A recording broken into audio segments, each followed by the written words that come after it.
At my engagement party with Adrian, a little girl who looked uncannily like him appeared out of nowhere, right in the middle of the lawn, as if she had stepped straight out of thin air. She announced, calmly and confidently, that she was Adrian's daughter, from the future. Adrian laughed it off immediately. To him, it was obviously some kind of elaborate prank. He smiled, lifted his champagne glass, and casually pointed in my direction, trying to dissolve the confusion spreading across our guests' faces. "Sweetheart, stop messing around," he said lightly. "Go say hello to your mom." The girl didn't move. She stared at me for a long moment, far longer than a child should, then slowly shook her head. Her voice was soft, childish, but painfully clear in the evening breeze. "But my mom's name is Natalie." The champagne in Adrian's hand jolted violently. Golden liquid splashed onto his sleeve, soaking the cuff of his tailored suit. He froze where he stood, his entire body locking up. On his face appeared an expression I had never seen before, a strange, devastating blend of shock and uncontrollable joy. "Because my name isn't Natalie. Natalie is the name of the woman he never truly forgot. His former lover." The moment the girl finished speaking, the terrace fell into a dead silence. The lively chatter vanished as if someone had pressed a mute button. Even the jazz band tucked away in the corner seemed to sense something was wrong. Their music trailed off and stopped. Everyone invited tonight was a familiar face from our shared circle. Some were even key business partners of Adrian's, people who knew us well. Every single one of them knew that I was Stella, not Natalie. Seeing Adrian like that, so shaken, so undone, hurt more than I wanted to admit. But this was our engagement party. I was standing under the lights, and losing control wasn't an option. I took a steadying breath, forced up a smile I had practiced countless times, and bent down, trying to defuse the situation gently. "Sweetheart," I said softly, "today is a very important day for me. This really isn't the kind of joke." But then I caught the look in Adrian's eyes.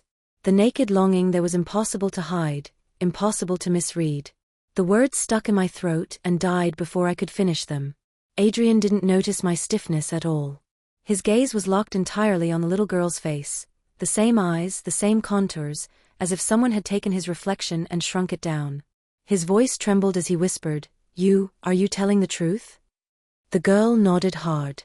"Mom didn't leave you on purpose," she said quickly. "Grandpa forced her to sign that agreement. She had no choice.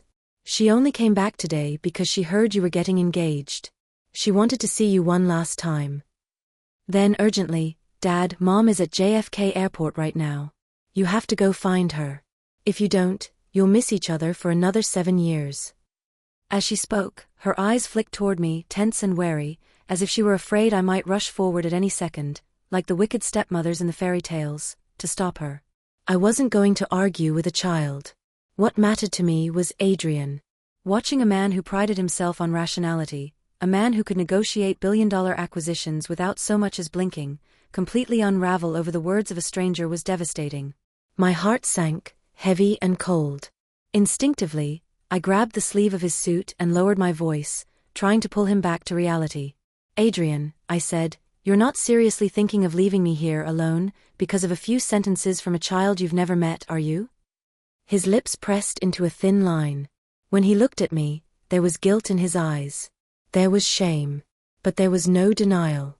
"I'm sorry, Stella," he said quietly. "I have to confirm this. She's owed me an explanation for years. I promise you, once I see her, once I ask what really happened back then, I'll come back and we'll continue our engagement." The very next second, amid the guests' shocked, hushed gasps, Adrian loosened his tie, tore his arm free from my grip, and fled the banquet hall without looking back, like a deserter running from the scene of a crime, leaving me standing alone under the lights of the party that was supposed to be the beginning of our forever. The light from the crystal chandelier was harsh, almost blinding. Whispers surged around me like an incoming tide, layer after layer, impossible to ignore. Adrian had really done it. He had left me behind, just like that. I stood frozen, my body stiff, staring at his retreating back until it disappeared completely from sight. Then I felt a small tug at the hem of my dress. I lowered my head and met a pair of eyes as dark and round as grapes. The little girl looked up at me, her head tilted slightly to one side. Her twin ponytails bounced faintly as she spoke with an unsettling seriousness. "See? My dad doesn't love you at all. Marrying him won't end well for you. She paused, then added bluntly, you shouldn't marry him. A bitter laugh echoed in my head. Adrian doesn't love me? Then what was this past year with him supposed to be? Just my bad luck? The first time I ever met Adrian was during my sophomore year of college. I had just transferred to that university. Standing at the front of a tiered lecture hall, giving my self-introduction, my eyes drifted toward the back rows, and landed on him. He was wearing a simple navy blue t-shirt. His features were sharp, his gaze deep-set, and there was something arrogantly detached about the way he carried himself. That careless confidence made him stand out instantly, even in a crowded room. Falling for someone, I learned, sometimes only takes a single glance. So years later, when we ran into each other again at a charity gala, it felt almost inevitable that we would start dating. Like a story picking up exactly where it had left off. Before we got together, he had been honest about his past. He told me about a relationship that had cut him deeply, about a woman who chose her future over him and left for Europe without looking back. He asked me carefully whether I minded his history. At the time, all I could see was the wounded look on his face. I was too busy playing the role of the perfect healer, the understanding woman who would mend what someone else had broken. I deliberately ignored one crucial detail. When he talked about that past, there was no hatred in his eyes. There was only loneliness. And longing. It was my blindness that gave him the chance to humiliate me publicly at our engagement party. Thinking back now, that version of me, the woman who pitted men too easily, really did have it coming. Late that night, a fierce argument suddenly erupted downstairs.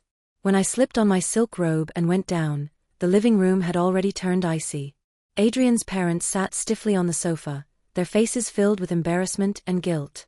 Adrian stood off to the side in silence, like a criminal waiting for his sentence. I stopped on the landing of the staircase and looked down at the scene, detached, as if watching a poorly staged drama. Adrian's mother noticed me first. She sprang to her feet, panic in her voice. Stella dear, Adrian knows he ruined everything today. He understands his mistake now. That's why we brought him here immediately to apologize to you. Adrian finally lifted his head. Under the lights, he looked worn out, almost hollow. His voice was hoarse when he spoke. Stella, about what happened today. I'm sorry. My mother crossed her arms and let out a cold laugh. 12 hours later, she said sharply. That apology is really priceless. My father was even angrier. His face had gone rigid with fury as he slammed his whiskey glass onto the coffee table. The sharp crack rang through the room, and fine fractures spidered across the glass. He turned to Adrian's parents and issued his verdict without hesitation. There's nothing left for us to discuss. This engagement is over. Our family cannot afford in-laws who act on a whim. Now, please leave my house immediately. As he spoke, he reached for his phone, ready to call security. Angry parents. Ashamed would-be in-laws. And a silent Adrian. Time seemed to freeze in that moment. I watched the chaos quietly until the grandfather clock in the corner chimed 11 times. A familiar exhaustion washed over me. It was too loud. Too messy.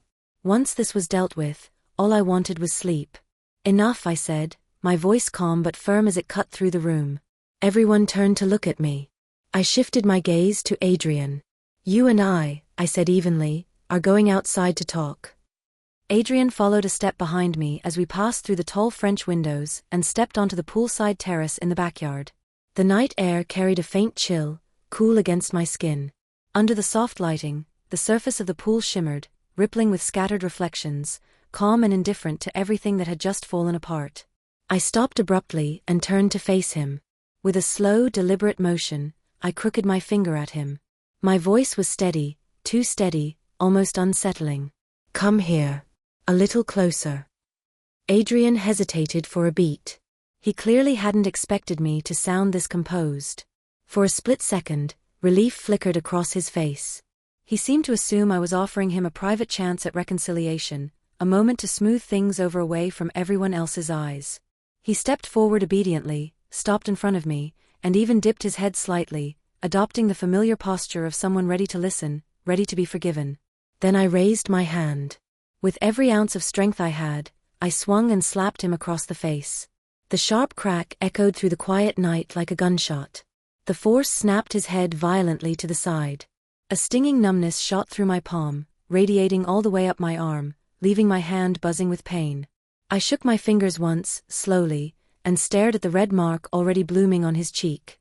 Then I asked, calmly and precisely, "Do you think that slap is enough to repay the humiliation you put me through in front of hundreds of guests?" A dark flash crossed Adrian's eyes, something cold and unpleasant, but he quickly buried it. He hesitated, then said in a low voice, "I'm sorry, I cut him off with a short, humorless laugh. "If apologies actually solved anything," I said, "what would we need lawyers for?" He fell silent for a moment, then stepped forward, reaching out as if to grab my shoulder, to soothe me the way he always did. "Stella, I know you're angry. This is my fault. We can fix this. We can hold another engagement party. Or we'll release a public statement, say it was all a misunderstanding. I promise you, something like this will never happen again." I took a step back, neatly avoiding his touch. I looked at him as if he were something unfamiliar, something slightly grotesque. "What makes you think I would still marry you?" I asked. "Adrian, who do you think you are?" He stopped, exhaled slowly, and sighed with visible frustration. When he spoke again, his tone had shifted. It carried the faint trace of instruction, almost condescension. "This is on me, I admit that. But before you calm down, don't say something as drastic as calling off the engagement. You need to understand, our company's merger is at a critical stage. The board is watching us closely. Any stock volatility caused by personal emotions won't benefit either side. Stella, think about your parents' investments. Don't be impulsive." The corner of my mouth curved upward in a bitter, ironic smile. Even now, especially now, his instinctive attempt to keep me came wrapped in calculations, leverage, and thinly veiled threats. So had this man ever truly loved me at all? Or had he only ever loved what I represented, my background, my name, my value at the negotiating table? That night, Adrian and I parted on the worst possible terms. After he left, I stood there alone, staring down at my palm. A few strands of his hair had been torn loose during the slap, tangled against my skin. I carefully wrapped them in a tissue, folded it neatly, and turned toward the guest room. When I pushed the door open, the little girl sitting on the bed immediately turned her head to look at me. Mia. The same child who had destroyed everything earlier that day. "Not asleep yet?" I leaned against the doorframe. My voice came out softer than I expected. Mia puffed out her cheeks, swinging her legs back and forth, clearly displeased. "You were gone for a really long time," she complained. It was strange. She had ruined my engagement party, shattered my life in a single afternoon, and yet, I didn't hate her. I walked over and gently smoothed the messy strands of hair from her forehead. My voice lowered instinctively as I tried to comfort her. "Go to sleep. Tomorrow morning, I'll take care of everything." Mia shook her head stubbornly. "My dad is Adrian," she insisted. "And my mom is Natalie." I smiled faintly, neither agreeing nor arguing, and tucked the blanket snugly around her. "Adrian believed you. He went to the airport," I said evenly. "But he came back empty-handed. Natalie wasn't there." I paused, then added quietly, "So stop insisting on that story. Right now, everyone outside is looking for the family of the little girl who ruined the party." In fact, the moment Adrian left, my team moved immediately. The guests were discreetly escorted out, the venue cleared, and the police were called. As for Mia, the situation quickly became complicated. She insisted she was from the future, carried no identification of any kind, and didn't match any missing child reports. The police ran her through every missing persons database they had. They even issued an internal notice for assistance. Nothing turned up. What made it stranger, far more unsettling, was what I found when I pulled the manor security footage. The cameras showed Mia appearing in the middle of the lawn out of nowhere. 1 second, the grass was empty. The next, she was standing there. As if a frame had skipped. As if reality itself had glitched and suddenly added a person who hadn't existed a moment before. The police couldn't verify her identity. And because a severe snowstorm had blocked the roads, Child Protective Services couldn't send a social worker that night. With no better option, the officers allowed me to act as her temporary guardian until morning. Maybe, just maybe, she was telling the truth. Time travel sounded like science fiction, the kind of thing you laughed off in movies. But whether she was Adrian's biological child, that was easy enough to confirm. Once Mia's breathing slowed into the steady rhythm of deep sleep, I gently plucked 2 strands of hair from her head. Then I called my private physician. "Sorry to disturb you so late," I said quietly. "I need an expedited DNA paternity test. The samples will be delivered immediately. This has to remain strictly confidential. I want the results before breakfast tomorrow." A few hours later, an encrypted email arrived on my tablet. The conclusion section contained only one cold, clinical line. Biological parent-child relationship excluded, 0% match. I frowned, staring at Mia's sleeping profile, her face still so eerily similar to Adrian's. My finger hovered over the screen. If she wasn't his daughter, then what was she? An impossibly sophisticated cosmetic hoax? Some kind of high-tech scam? Or, against all logic, was she really telling the truth about time being out of alignment? Is that the test report for me and my dad? Her soft, drowsy voice cut through the silence. I jolted, nearly dropping the tablet. Mia was awake, lying on her pillow, her large eyes fixed on the glowing screen in my hands. Instinctively, I turned the tablet off and cleared my throat, suddenly feeling ridiculous. She didn't seem to care. She went on calmly, "I really am his and Natalie's daughter. I mean, I can travel through time. DNA not matching is kind of normal, right?" Then she added, casually confident, "If you still don't believe me, I can tell you something that's about to happen." She'd seen right through me. 1,000 wild thoughts flashed through my mind, but my face stayed composed. I smiled and said evenly, "All right. Go ahead." Mia sat up, tilting her head, deliberately putting on a mysterious air. "Adrian is going to get into a car accident soon. You'll rush to the hospital to take care of him. But he won't appreciate it, because by then, my mom will already be back in the country. Going there will only humiliate you."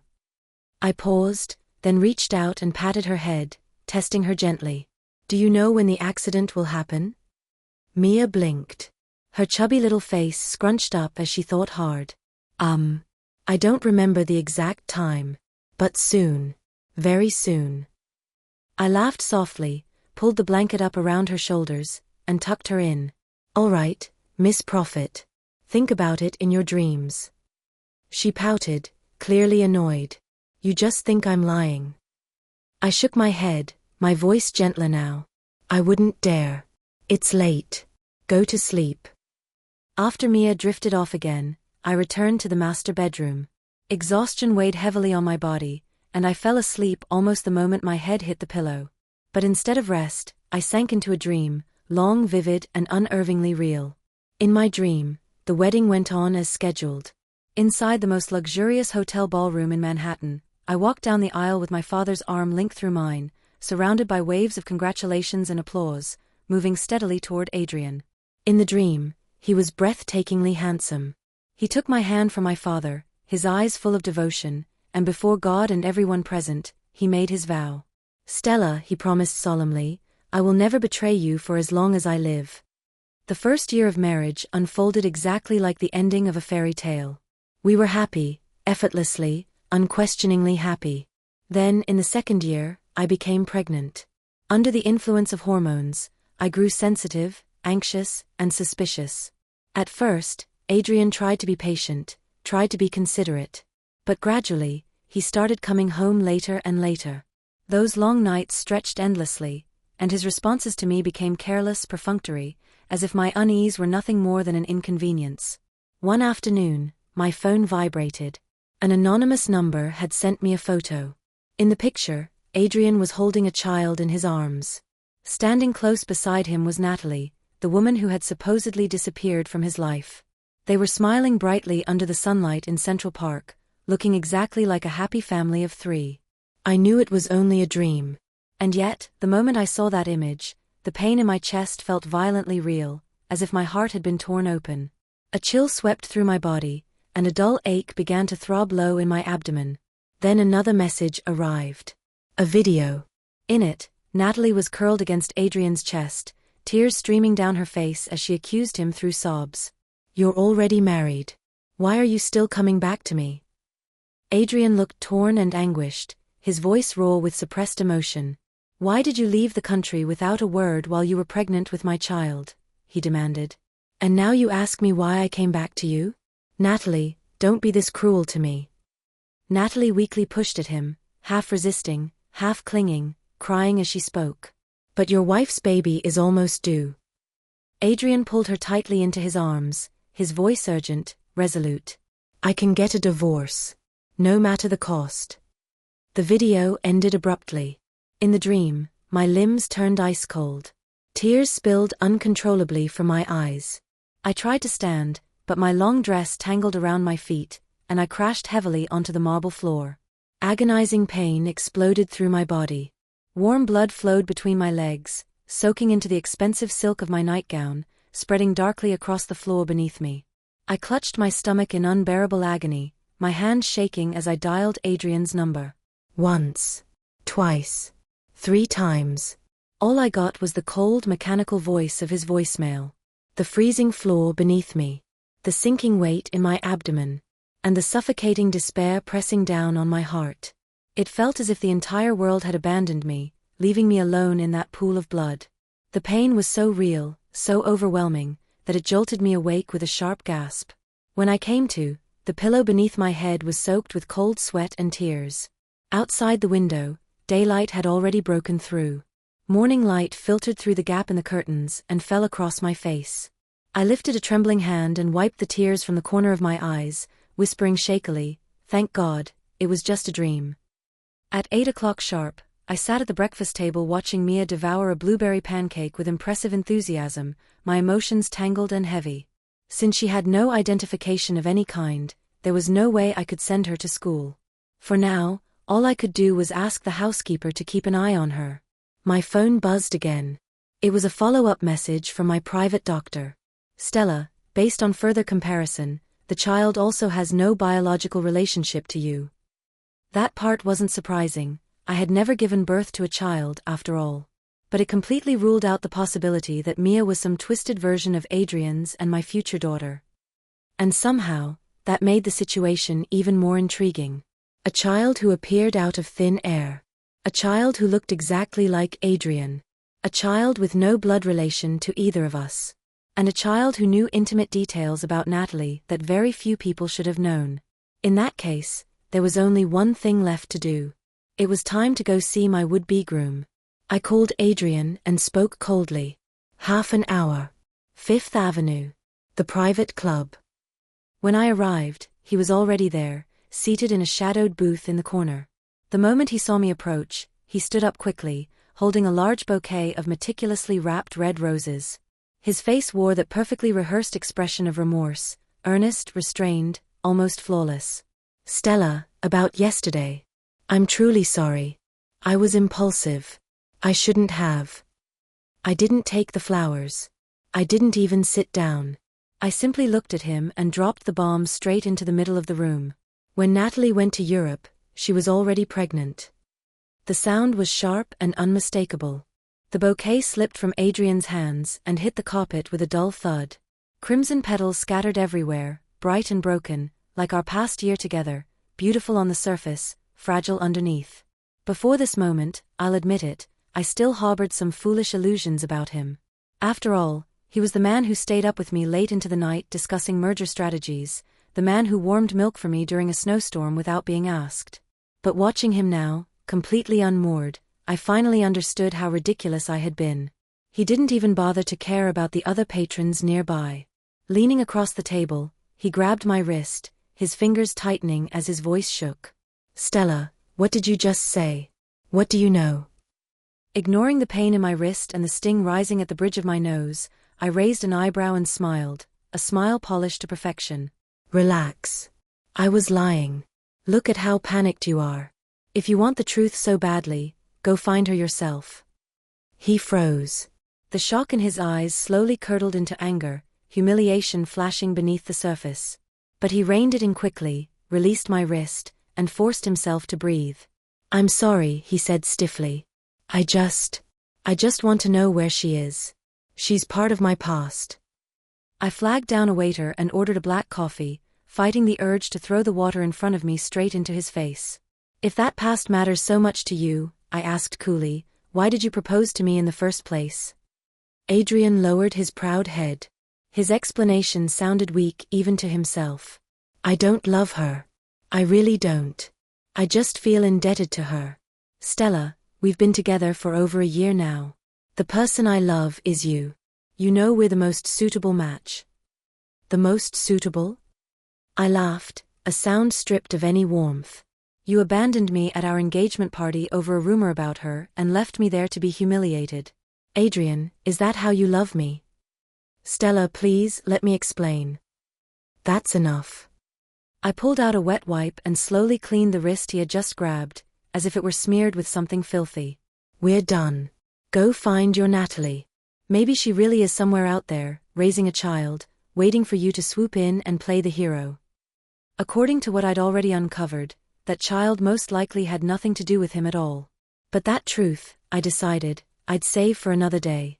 When I walked out of the club, Adrian was still sitting there, motionless, like a statue carved out of regret. Looking at his slumped figure through the floor-to-ceiling window, I felt a dull ache stab through me despite myself. After all, up until yesterday, Adrian fit every definition of a perfect partner. His attentiveness in daily life, his care in small things, and the car accident in the Hamptons 6 months ago, when he threw himself over me without hesitation to shield me from impact. In that moment, I truly believed he loved me more than his own life. Now I realize he may have only loved the feeling of being a hero. Or perhaps the title of being the Langford family's future son-in-law. Either way, I lost, to the woman who lived forever in his heart, untouched and unbeatable.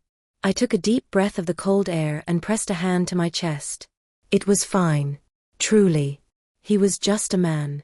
The real priority now was simple and practical: how to turn this breakup into a clean, elegant business exit. When I got home, Mia was sitting on the carpet working on a jigsaw puzzle. The moment she saw me, she abandoned the pieces and ran over. Her small hand reached up to my slightly reddened eyes as she asked in a soft, childish voice, "Why are you crying again?" I crouched down so we were eye to eye and asked her seriously, the me in the future, "Do I cry a lot?" Mia lowered her head. After a long pause, her little face scrunched up.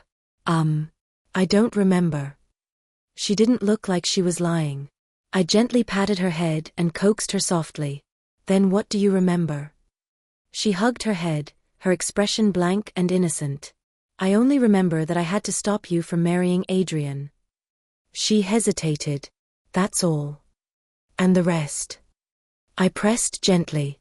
"How you came here. Anything else at all?" She shook her head. "I don't remember. I don't even know how I appeared here." Then she suddenly grabbed the corner of my clothes, her eyes earnest, almost desperate. "Stella, please don't marry him. You'll be unhappy. Promise me. Please?" Looking into those clear, luminous eyes, it felt as though another version of myself, from another timeline, was reaching across years and space, begging me for help. I stayed silent for a long time. Finally, I straightened her collar, met her gaze, and nodded solemnly. "All right. I promise you." The next morning, my parents arrived with a full legal team and public relations consultants. They met representatives from Adrian's family at a private business club. Just as Adrian had warned, the merger between our companies involved tens of billions of dollars in asset restructuring. Announcing a broken engagement at such a critical moment wouldn't just tank stock prices, it could trigger regulatory scrutiny. From a purely rational standpoint, this wasn't the time to go nuclear. But I had underestimated my parents' instinct to protect me. My father sat at the head of the table, flipping through termination clauses handed to him by the lawyers. Without looking up, he said coldly to Adrian's father, "I don't care how much the stock drops. My daughter is not a sacrificial offering meant to cover for your family's lack of basic decency." The meeting hadn't even lasted an hour when my phone rang. It was Adrian's assistant. Panic bled through his voice despite his effort to sound composed. "Miss, there's been an accident. So lost control on the Long Island Expressway and hit the guardrail. He's being rushed to Presbyterian Hospital now." I hung up and frowned at Mia, who was sitting beside me absorbed in a tablet game. "This is the car accident you were talking about?" She looked up. There was no surprise in her eyes, only a coolness that didn't belong to a child her age. I don't remember the exact date. But I remember this one. This is when that woman, Natalie, comes back to take care of him. I blinked, then stood up. After giving my parents a brief explanation, I took Mia's hand. Come on, I said calmly. Since the prophecy came true, let's go see whether all the main characters have arrived for this performance. By the time we reached the hospital's VIP floor, Adrian had already been transferred to a standard intensive care room. Through the half-open door, I saw Adrian lying on the hospital bed, his head wrapped in thick layers of gauze, his face pale and bloodless. He was clearly still under the effects of a sedative, unconscious and unmoving. But he wasn't alone. His hand was tightly clasping the hand of a woman standing beside the bed. She was wearing what looked like a hastily thrown-on white knit dress. Her back was slender to the point of fragility, as if a strong gust of wind could knock her over.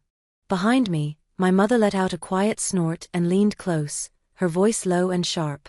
Stella, it looks like God wanted you to see his true colors with your own eyes, so you could finally give up on him completely. My father patted my shoulder, steady and resolute. You see it now.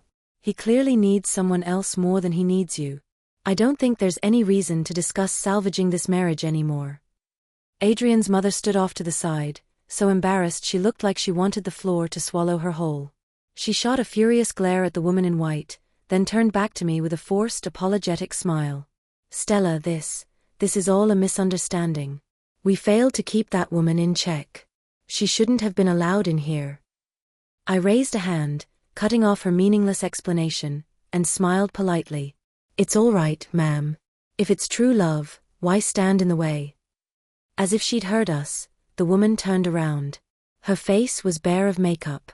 Her eyes were swollen and red, her expression fragile and broken, exactly like the woman from my dream who had clung to Adrian and questioned him through tears.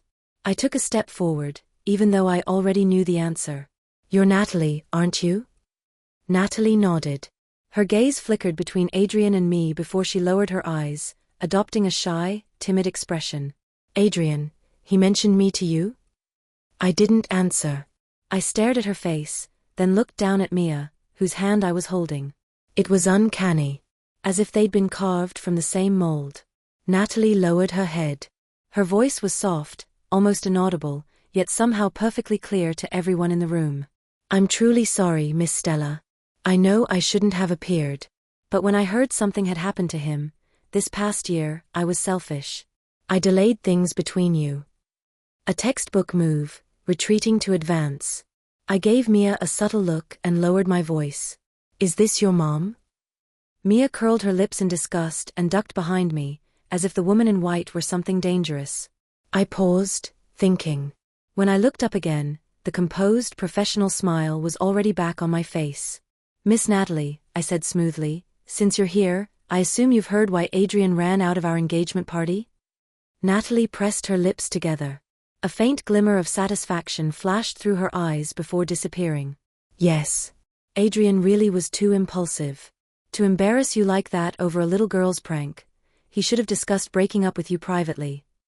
I pulled Mia out from behind me and gently pushed her forward, toward Natalie.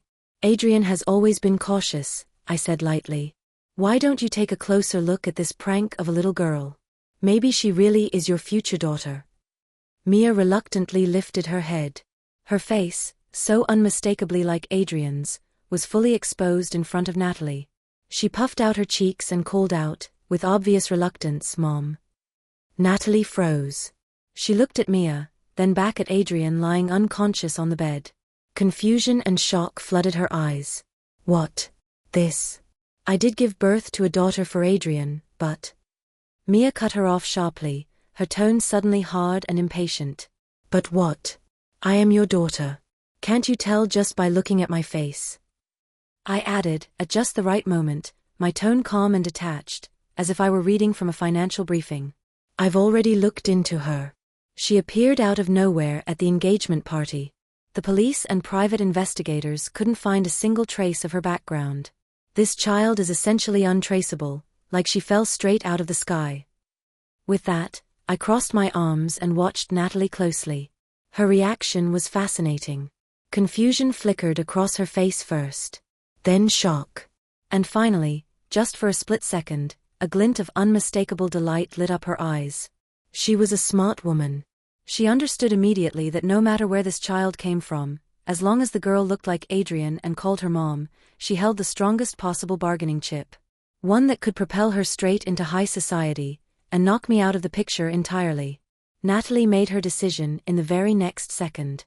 She abruptly released Adrian's hand and rushed toward Mia, pulling the child into a tight embrace. Tears spilled instantly, her performance worthy of an Oscar.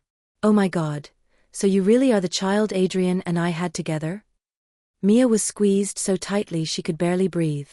Yet there was no joy on her face, no excitement at being reunited with a mother. Resting against Natalie's shoulder, her eyes instinctively lifted past the woman, straight to me. There was no attachment in that look. Only helplessness. A quiet plea for rescue. I forced myself to look away. Turning to my parents, I said evenly, "Mom. Dad. The show's over. Let's go."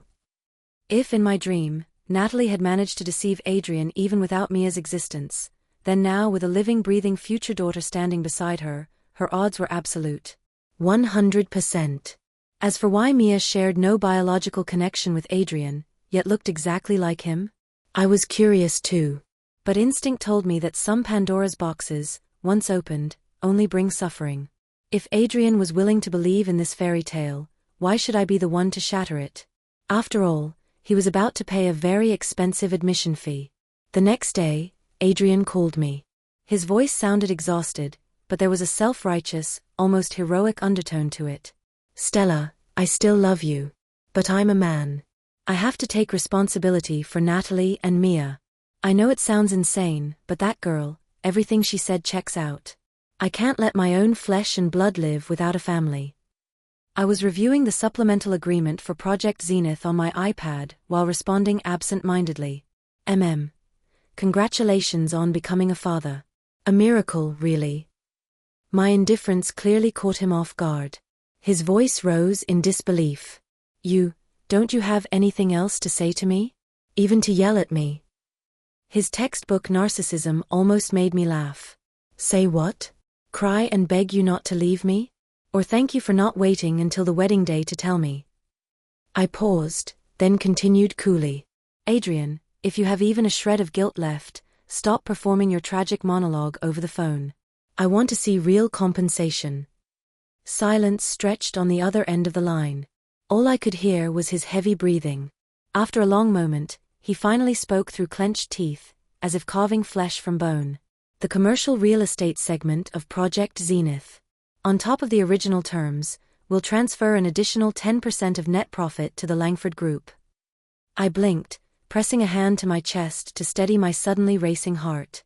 Project Zenith was the largest mixed-use development Manhattan had seen in nearly a decade. 10% of net profit meant hundreds of millions in cash flow. "Verbal promises don't count," I replied calmly. "Have your legal team draft the amendment. I want the electronically signed documents on my desk by tomorrow morning." "Tomorrow?" Adrian's voice shook. "Are you a vampire?" "Tomorrow," I repeated cheerfully. "Or we can discuss breach of engagement damages in court, while the media runs a serialized deep dive into your private life." "Fine. Tomorrow," he said, and hung up. I lifted my glass of cold brew and took a slow sip. The engagement party that had been destroyed ended up earning me leverage I would never have gotten from a normal marriage. As for the faint, nagging unease at the back of my mind, faced with the promise of an enormous bank transfer, it felt trivial, easily drowned out by numbers with too many zeros. Once the contracts were signed, I severed every remaining emotional tie to Adrian. Whether I had truly let go, or whether money had simply numbed the wound, the result was the same. He became nothing more than a business counterpart. Still, Mia crossed my mind from time to time. That clear-eyed little girl who had clutched my sleeve and begged me not to marry a terrible man. Through the informal gossip channels of our social circle, fragments of news reached me. For example, because of Mia's astonishingly convincing face, Adrian's parents, the snobbish, old-money Vanderbilt-style couple, had taken to her with surprising enthusiasm, and even begun to accept Natalie. Or this: Natalie claimed that, for privacy reasons, the current daughter she had given birth to in Europe was being kept at a Swiss boarding school, and she refused to bring her back to the US. And then there was this: Adrian and Natalie were preparing for a lavish wedding. No matter how dissatisfied Adrian's parents were with a commoner daughter-in-law, faced with the so-called miracle of a granddaughter from the future, they compromised. They even sent me an invitation. It fit perfectly with the hypocrisy of high society. The romance was over, but business continued, so everyone had to behave like civilized adults. I intended to drop the invitation straight into the shredder. But when I looked at the date, I thought of Mia. On a whim I couldn't quite explain, I RSVP'd yes. On the day of the wedding, I arrived in a sharply tailored, charcoal gray couture gown, layered with diamonds that caught the light at every angle. The effect was deliberate and devastating. My appearance visibly stunned the crowd that had been waiting for a spectacle. They had expected me to hide at home, weeping like a discarded woman. When I took my seat among the guests, Adrian was already standing at the altar. The moment he saw me, his expression twisted into something complicated: admiration, regret, and a reflexive urge to step toward me, as if his body remembered before his mind could catch up. Natalie noticed immediately. Dressed in an expensive lace wedding gown, she clung to Adrian's arm with a grip so tight it nearly dug into his flesh. When she turned to look at me, her eyes were no longer those of the timid, fragile woman from the hospital. What stared back at me was open hostility, sharp, territorial, and unmistakably triumphant. I took a flute of champagne from a passing tray and raised it toward them across the room, smiling. This is men, I thought. He could abandon me without hesitation over a child's words, and yet still waver at the sight of me, polished and radiant. As for me, he felt cheap. After a few polite exchanges, I wandered the estate with my drink, eventually spotting Mia tucked away in a corner of the dessert area.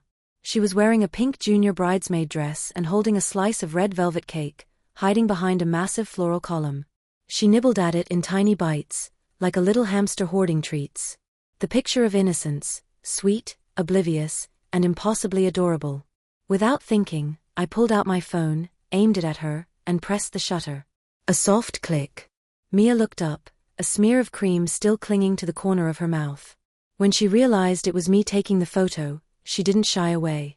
Instead, she beamed, lifted her hand, and made an old-fashioned but ridiculously cute V sign next to her cheek. I couldn't help laughing, and snapped a few more pictures. When I finally lowered my phone, Mia gathered up her skirt and ran toward me. I thought you wouldn't come, she said. I was already thinking about how to sneak out and find you. I raised an eyebrow, crouched down, and wiped the cream from the corner of her lips. Find me for what? So I can help you run away from the wedding. The smile on her face froze. She lowered her head, staring at her little leather shoes, and muttered, I'm about to go back. I just wanted to see you again. My fingers tightened slightly around my phone. A sharp ache rose in my chest. When? Mia shook her head. I don't know. Maybe, the next second. I looked at her in silence. She looked back at me, eyes glossy with unshed tears. Then the band on the lawn began playing the wedding march, and the MC gestured for everyone to take their seats. Mia sniffed, suddenly reached out, and grabbed the hem of my dress. She looked up at me, her voice almost pleading. I want to stay with you before I leave. Just one last time. Is that okay? In that moment, every last line of rational defense I had collapsed. To hell with business partnerships. To hell with social etiquette. I closed my hand around her soft, chubby little fingers and nodded firmly. Okay. Let's go. I want to go to the zoo, Mia announced, stuffing the final bite of cake into her mouth and speaking through crumbs. I want to see the lions. And the penguins, the ones who live in ice houses. I smiled and wiped her mouth again. Your parents. I mean Adrian and the others, haven't taken you before. She scrunched up her nose and immediately started acting spoiled. I don't care. I want to go with you. Right now. All right. I had never had any principles when it came to this child. Maybe because I knew, deep down, that this might be a countdown to goodbye. I called for a black sedan on my phone. Without saying a word to any of the guests, I slipped out of the estate through a side door with Mia in tow. The feeling was absurd and exhilarating, like two delinquent kids skipping school together. 40 minutes later, we were standing at the entrance of the zoo. Even on a weekend, the place was packed. Mia was ecstatic, like a bird finally released from a cage, darting through the crowd. One moment she was pointing excitedly at the sea lion pool, the next she was turning back to urge me on. Stella, you're so slow. Hurry up, what if the penguins go to sleep? Wearing 10-centimeter heels meant for red carpets, clutching the hem of an expensive evening gown, I chased after her in the least dignified way imaginable, breathless. I'm coming. Slow down, there are too many people. As we passed a rest area, a young mother pushing a stroller happened to block my path. She bent down to tease the baby inside, smiling as she said, "Sweetheart, look how fast that big sister is running. When you grow up, will you be like her and make mommy worry less?" I glanced at her instinctively, and met her gaze as she looked up. She didn't seem surprised by my wildly inappropriate formal dress at all. Instead, she smiled warmly at me. "Sorry for blocking the way. And by the way, your daughter is adorable. Those eyes, she looks exactly like you." I froze. The thought I had been deliberately avoiding all this time snapped into sudden terrifying clarity. "Me and her," I said slowly, almost testing the words, "look alike." Mia clearly had Adrian's face, an almost perfect replica. And besides, the DNA tests had already proven that we were biologically unrelated. The woman didn't notice my reaction at all. As she adjusted the baby bag on her stroller, she casually gestured around her eyes and brows. Yes, especially the expression. That stubborn yet lively look in her eyes. Her features might resemble her dad more, but that presence, that's unmistakably yours. Honestly, she looks like the perfect blend of you and your husband. I stood there, frozen. The noise around me seemed to drain away in an instant, like the world had been muted. It wasn't until Mia ran back, grabbed my hand, and tugged hard that reality snapped back into place. "Stella, what are you spacing out for? Hurry up, the penguin feeding is about to start." I let her pull me forward, but when we reached a bench, I suddenly crouched down. I cupped her face in both hands and looked at her urgently. "Mia, listen to me. I checked your DNA with Adrian's. The results say you're not his daughter. Do you know that?" Mia stopped. She shrugged casually. "Oh, yeah, I know." I locked my gaze onto hers and continued, my voice tight. "I also checked your DNA with mine." For the first time, a flicker of panic crossed her usually composed little face. I finished the sentence slowly. "You and I don't share any biological relationship either." Under my stare, her expression tightened for a brief second, then gradually relaxed, as if she'd finally put down a disguise she'd been holding up. She smiled and explained in that oddly mature, still childish voice of hers. "That's normal, Stella. It's just basic quantum mechanics. I come from another timeline. Or if you prefer, a parallel universe. Within the same space-time coordinates, the universe's correction force doesn't allow two identical genetic sequences to exist. That's why in this world, the DNA results between me and Dad come back wrong. And besides," she pointed at her own face. "Look at me. If I didn't have that jerk's genes, how could I possibly look like this?" I lowered my head with a bitter smile, my eyes starting to burn. "But that lady just said, my eyes look like yours." Mia's small body visibly trembled. I closed my eyes. My throat felt stuffed with cotton, tight and aching. If Adrian truly was her father, and their blood relationship had been erased by some rule of time in this world, then hadn't my relationship with her been erased the same way? That must be why I felt that inexplicable closeness to her. Why I was willing to sabotage my ex's wedding just to be with her. And that must be why she lied and said she was Natalie's daughter. Because the future version of her knew exactly what kind of man Adrian was, someone who always put first. If she were my daughter, Adrian might have clung to me for business reasons. But if she were Natalie's daughter, he would abandon me without hesitation, all for the so-called child of true love. She did it this way to force me to let go. To force me to leave a man who was destined to hurt me. A broadcast announcement echoed through the zoo. "Attention, visitors. The Polar Penguin Pavilion will soon close for maintenance. Guests still in line, please proceed promptly." Mia reached up with her small hand and clumsily wiped away the tears I hadn't even realized had fallen. She was still smiling, but there was a trace of reluctance in it now. "Time's almost up. Stella, come see the penguins with me one last time." My eyes burned red as I looked at her. When I spoke, my voice was so hoarse it barely sounded like my own. Are you leaving? She didn't answer directly. Instead, she wrapped both arms around mine and swayed gently, burying her face into the hollow of my neck. Her voice came out small and coaxing, thick with tears. Please. I still haven't seen a real emperor penguin. That heavy, broken sob in her voice was like a dull blade, sawing back and forth through my heart. I drew in a shaky breath, stood up, and scooped her into my arms. Holding her tight, I strode toward the penguin pavilion. All right, I said firmly, as if making a vow. Mom will take you right now. From my arms came a muffled reply. Okay. The penguin hole was freezing, the air conditioning turned up high. Behind the glass wall, the clumsy little creatures lined up on the ice, wobbling before plunging one by one into the water. Mia pressed herself against the glass, completely absorbed, her eyes shining.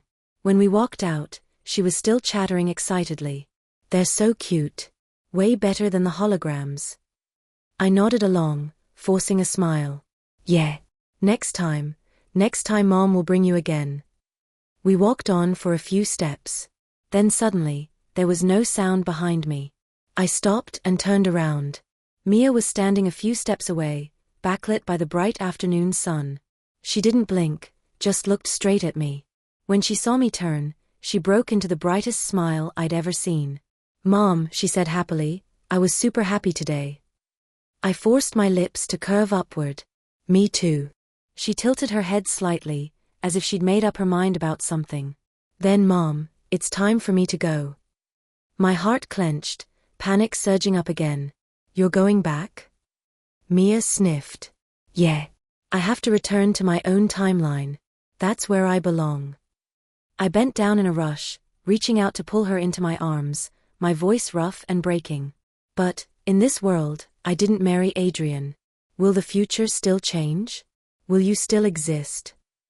She froze for a moment, then nodded hard, her gaze steady and resolute. Yes. As long as you're happy, I'll exist in a better way. Goodbye, Mom.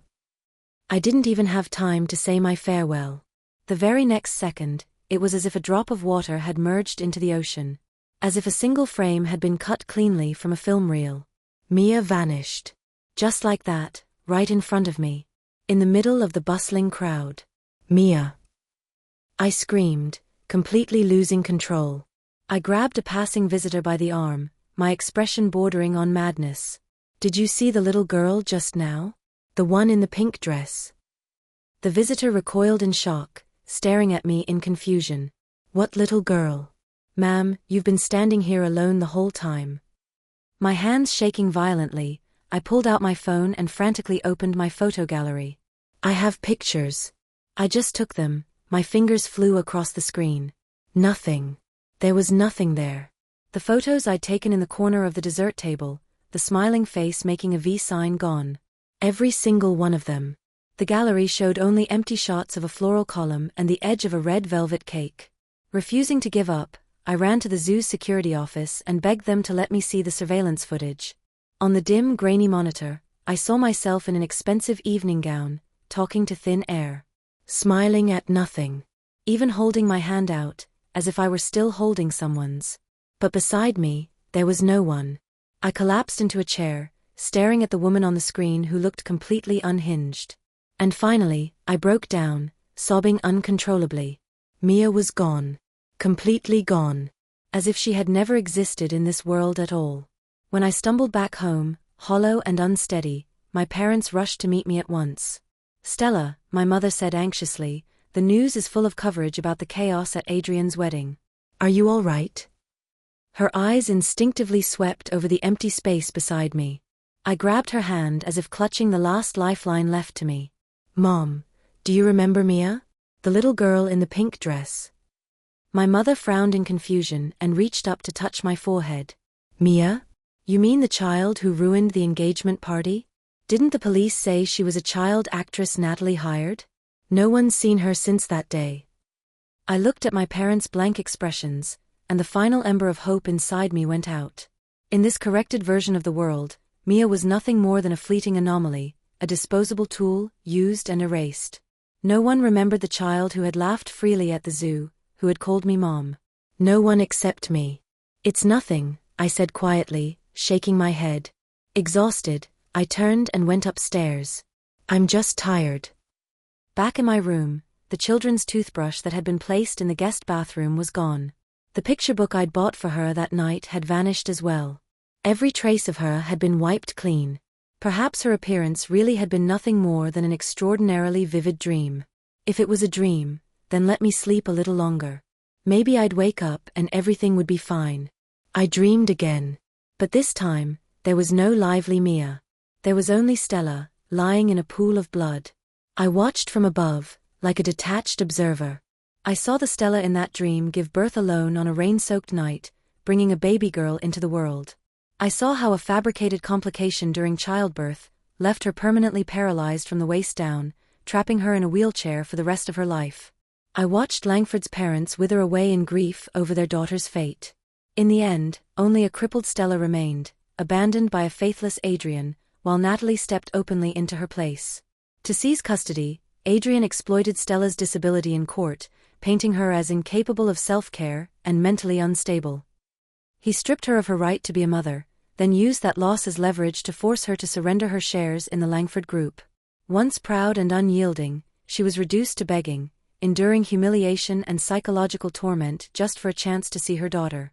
Finally, in the year her daughter turned 18, a mysterious fire consumed the rehabilitation center where Stella lived. The official explanation was faulty wiring. But I saw it clearly, it was an accident deliberately engineered by Natalie. In that blaze, Stella could have escaped. But it was as if she were protecting something. With her broken body, she blocked a collapsing beam. In the roaring flames, there was no fear in her final gaze, only release. After that dream, Mia never appeared again. My life returned to its proper course. Or rather, it began an entirely new chapter. After my parents retired, I formally took over the Langford Group. I poured everything I had into work. Within 3 years, through a series of precisely executed hostile takeovers and strategic investments in emerging technologies, Langford's market value tripled. As for Adrian, just as the prophecy foretold, he began his descent. Crushed by the brutal performance clauses I'd embedded in Project Zenith, compounded by multiple failed investments, his cash flow collapsed completely. The same people who once mocked me for being abandoned now waited eagerly for his downfall. And this time, I didn't look away. As Adrian's finances continued to deteriorate, the flawless mask Natalie wore finally began to crack. To maintain her extravagant lifestyle, she started siphoning company funds, then slid further, into credit card fraud and financial crimes. The cruelest irony of all was this: the child she had treated as her ticket into high society was diagnosed with thalassemia during a routine medical checkup, and the condition didn't exist anywhere in Adrian's family line. When the DNA retest results came back, Adrian collapsed in the hospital corridor, sobbing uncontrollably. Overnight, he became a laughingstock across the Upper East Side. In the end, Adrian's company declared bankruptcy and entered liquidation. That same bitter winter, he came looking for me again. Wearing an out-of-season suit, hair unkempt, eyes wild, he knelt outside my office door like a madman, shouting incoherently, "This isn't how it was supposed to be." I clearly remember marrying Stella. She was paralyzed. I won. Why did everything turn out like this? Where did it go wrong? I stood behind the security guards in my heels, looking down at him without a trace of emotion. "Take him away," I said to the police. "He clearly needs a psychiatric evaluation." Adrian was committed to a state mental hospital for compulsory treatment. Natalie was sentenced to 8 years in prison for fraud and document forgery. The child, who shared no blood ties with Adrian, was taken in by Child Protective Services and placed with a foster family. For her, that might have been the only real mercy in the entire story. As for me, I stood on the top floor of a skyscraper, looking out at the Manhattan skyline. In my hand was a missing person notice I had never submitted. Wealthy, free, and alone. Epilogue, a letter from the future. Mia's monologue. I knew from a very young age that my parents didn't love me. So I learned to be obedient. I learned to read their expressions, to adjust myself carefully, just so I wouldn't annoy them. Still, whenever I watched them take that sister, the one who came from who knows where, to Disneyland, to ski resorts, while leaving me at home like I was invisible, I couldn't stop myself from feeling jealous.